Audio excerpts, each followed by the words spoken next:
Bon, très bien les amis, petit sauvetage d'un lézard des murailles. Oui, en fait, oui, j'ai retrouvé dans mon jardin un lézard des murailles. Il était tout déshydraté et il bougeait presque pas au début. On a cru qu'il était mort, mais là il s'est rien rétabli. Et du coup, regardez, ce que je suis en train de lui faire. Je vais pas le laisser dans cette petite boîte, mais regardez. Là, je suis en train de lui aménager un terrarium. Je suis en train de l'en faire un. Vous voyez, j'ai dû enlever toutes les saletés d'avant. Parce qu'avant, il y avait mes phasmes dedans. Du coup, j'ai dû enlever. Et du coup, comme ça, je vais pouvoir le mettre dedans. Et là, je l'ai totalement fini. Et je lui ai fait une petite cachette avec des trucs. Mais un peu de substrat. Mais quelques roches. Une gamelle d'eau et une gamelle de farine. Elles ne sont pas remplies, mais je la remplirai après. Et une petite branche pour qu'il puisse jouer à grapper.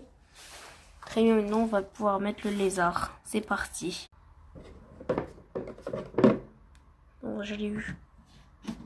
Allez, on va dans la nouvelle maison.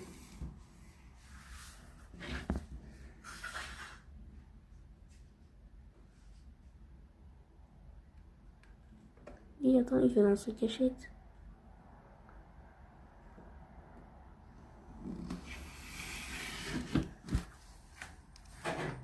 Regardez, je vais aussi mettre cette petite lampe chauffante. Voilà, comme ça. Ce qui est bien avec cette lampe, c'est que regardez, on peut même la changer de couleur. Mais moi, je vais la laisser comme ça, pour faire un peu de chaleur. Regardez, il est tout perdu. Il doit se dire, c'est quoi cet endroit? Attendez.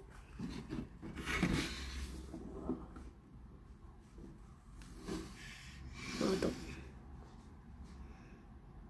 Il doit se dire, ouais, c'est quoi cet endroit de fou? Je vais lui mettre la lampe chauffante.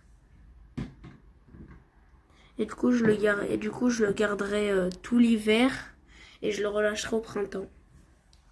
Car là, on ne pouvait pas le relâcher malheureusement parce que les lézards sont déjà en train d'hiberner depuis déjà un mois. Donc forcément, si on allait le relâcher, forcément, il serait mort. Donc du coup, je l'ai gardé.